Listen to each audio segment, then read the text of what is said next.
శ్రీమాత్రే నమ. జై గురు దత్తాత్రేయ నమ. ఈ వీడియోలో మనం ధనుస్సు రాశి వారికి ధనయోగాలు ఏ విధంగా ఉంటాయి, వాళ్ళ ధన సంపాదన ఎక్కువగా పెరగాలంటే ఏ గ్రహాన్ని ప్రసన్నం చేసుకోవాలి, సంపాదించిన ధనం దాచుకోవాలి, పెంచుకోవాలి, కూడబెట్టుకోవాలంటే ఏ గ్రహాన్ని మనం ప్రసన్నం చేసుకోవాలన్నటువంటి కేవలం ధనుస్సు రాశి వారికి ఆర్థిక సంబంధించిన విషయాలు, ధనయోగాలు చర్చించుకుందాం ఈ వీడియోలో. ధనుస్సు రాశి సహజంగా ఇది భాగ్యరాశి. జన్మతానే అదృష్టవంతులుగా మనం వీళ్ళని భావించవచ్చు. అంటే ఒక మంచి ఆధ్యాత్మిక చింతన కలిగి ఉండి బాగా స్థిరపడినటువంటి కుటుంబంలో జన్మించే అవకాశాలు ఎక్కువగా రావడం జరుగుతాయి.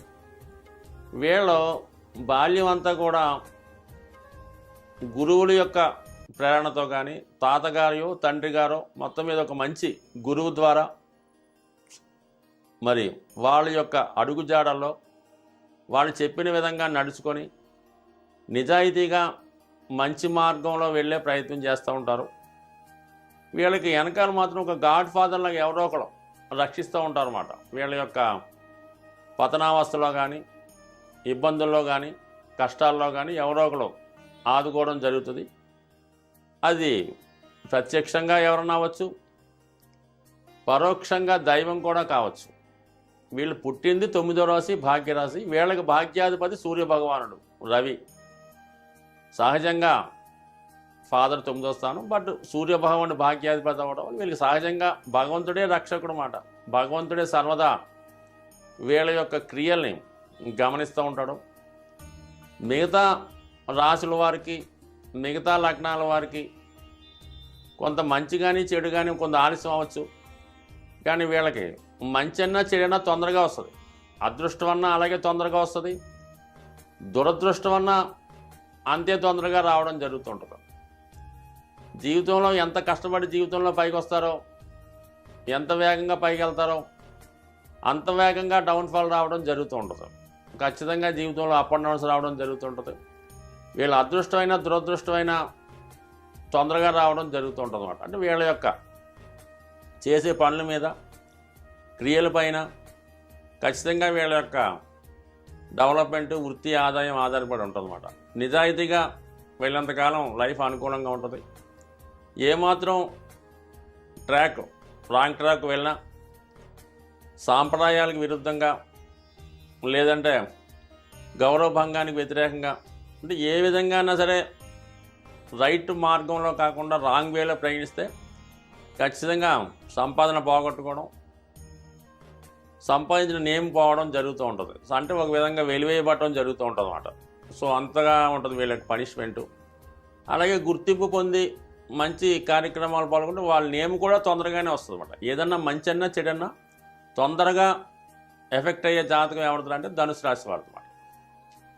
మరి వీరికి లగ్నాధిపతి, భాగ్యాధిపతి సహజంగా అదృష్టవంతులు కాబట్టి గురువు యొక్క బలాన్ని బట్టి కూడా వీళ్ళ యొక్క నిజాయితీ, అభివృద్ధి ఖచ్చితంగా ఆధారపడి ఉంటుంది. ఏదైనా లగ్నాధిపతి బలంగా ఉంటేనే కదా బాగుంటుంది. అయితే అందరికీ ఇది వర్తించదు. కేవలం ధనుసు రాశి వారికే రాశ్యాధిపతి, లగ్నాధిపతి అయినటువంటి గురువు మరి అష్టమ స్థానంలో కర్కాటక రాశిలో ఉచ్చులో ఉంటే బాల్యంలో ఇబ్బందులు పడినప్పుడు కూడా కొంత పుంజుకుంటారు.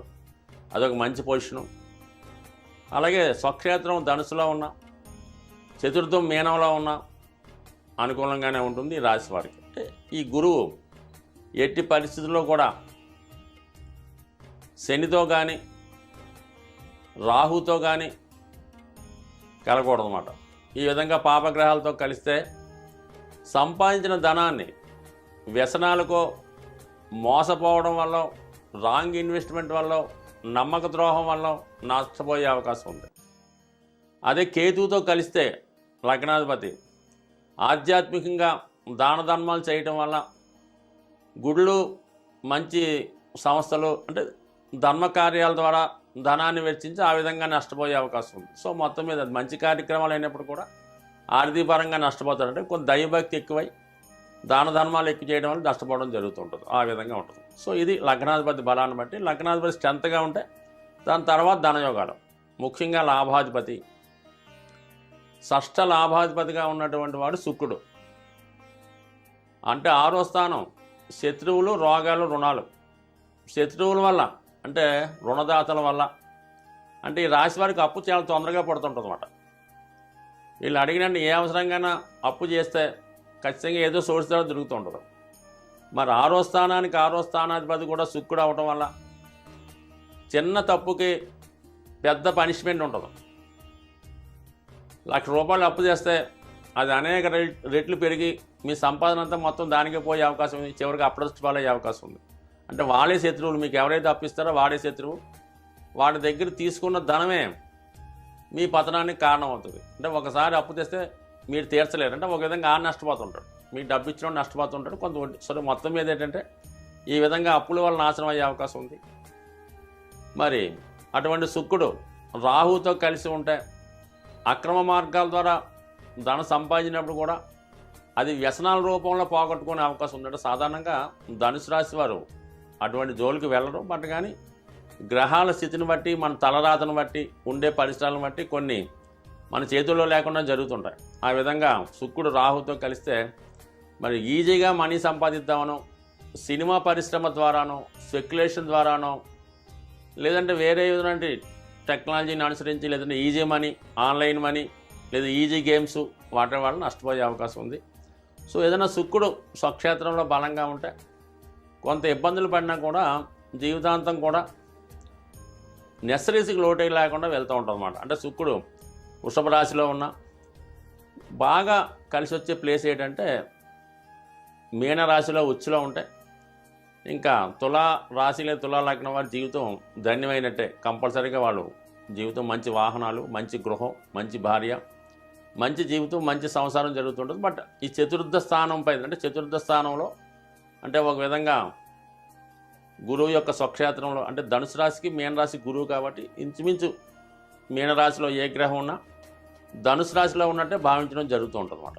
సో అందువలన అటువంటి శుక్రుడు ధనుసు రాశిలో ఉంటే ఎటువంటి పాపగ్రహాల దృష్టి కానీ, ముఖ్యంగా రాహుతో కలిసి ఉన్న శని యొక్క దృష్టి పడినా, అలాగే కుజుడు యొక్క దృష్టి పడినా, కుజుడు పంచమాధిపత్యం ఉన్నప్పుడు కూడా వ్యయాధిపత్యం వల్ల కుజుడు దృష్టి ఉన్న ధనాన్ని మీరు అనుభవించకుండా ఇతరులు అనుభవించడం ద్వారా మీ యొక్క స్థిరాస్తులు కానీ, మీ సొంత ఆస్తి కానీ, పెద్దలు ఇచ్చిన ఆస్తి కానీ ఖచ్చితంగా పోగొట్టుకోవడం జరుగుతూ ఉంటుంది అన్నమాట.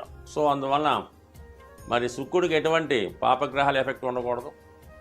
అలాగే గురువు కూడా ఎటువంటి పాపగ్రహాల ఎఫెక్ట్ లేనప్పుడు మాత్రమే మీరు పెద్దలు ఇచ్చిన సంపాదన నిలబెట్టుకుంటారు. 100కి 100 పాళ్ళు ఎక్కువ శాతం మంది పెద్దలు ఇచ్చిన ఆస్తిని పోగొట్టుకోవడం జరుగుతుంటుంది. సో ఇక లాభాధిపతి ఆ విధంగా ఉంటే ధనాధిపతిగా ఉన్నటువంటి వాడు శని భగవానుడు, అంటే కుటుంబ స్థానాధిపతి. అంటే ఎంత పెద్ద కుటుంబంలో, ఎంత గొప్ప కుటుంబంలో పుట్టినా మీరు పుట్టిన తర్వాత కుటుంబానికి కొంత ఇబ్బందులు, కుటుంబ సమస్యలు, తల్లిదండ్రుల యొక్క ఇబ్బందుల వల్ల వాళ్ళ సొంత సమస్యల వల్ల ఇబ్బంది పడడం జరుగుతుంటుంది. అటువంటి కుజుడు మీకు శని భగవానుడు ధనాధిపతిగా బాల్యంలో కొంత ఇబ్బందులు, ఎంత మీకు అవసరం ఉంటుందో అంత ధనం మాత్రమే ఇవ్వడం జరుగుతుంటుంది. అంటే సాధారణంగా మీ వయసుతో పాటు ఆ ధనం ఎంతైతే అంత రావడం జరుగుతుంది. అదే శని భగవానుడు వ్యయ స్థానంలో ఉంటే సెల్ఫ్ మిస్టేక్స్ వల్ల ధన నష్టపోవడం, అదే దశమంలో ఉంటే చిన్న స్థాయిలో పైకి వచ్చి మొత్తం ఉద్యోగం పోయి జీవితంలో ఇబ్బందులు పడడం, శని పాపస్థానంలో ఉంటే ఖచ్చితంగా జాతకుడు జీవితంలో ఉద్యోగాన్ని కోల్పోవడం, సంపాదించిన ధనాన్ని కోల్పోవడం జరుగుతుంటుంది. శని భగవానుడు కూడా కేవలం లాభస్థానంలో తులారాశిలో ఉచ్చులో ఉంటే ఖచ్చితంగా ఈ జాతకుడు సాధారణ స్థాయిలో పెరిగిన ఉన్నత స్థాయికి వెళ్ళడం జరుగుతూ ఉంటుంది. అలాగే శుక్రుడు తులారాశిలో ఎటువంటి పాపగ్రహాలు ఎఫెక్ట్ లేకుండా శుక్రుడు తులారాశిలో ఉన్న, మీనరాశిలో ఉన్న కంపల్సరీగా ఈ ధనుసు రాశి జాతకులు జీవితంలో సౌఖ్యంగా అనుభవించడం జరుగుతూ ఉంటుంది. సో ఏదన్నా ధనుసు రాశి వారు నిజాయితీగా వెళ్ళినంతకాలం, సాంప్రదాయబద్ధంగా వెళ్ళినంతకాలం, దైవాన్ని గట్టిగా నమ్మినంతకాలం ఖచ్చితంగా జీవితంలో పైకి వస్తారు. స్వస్తి.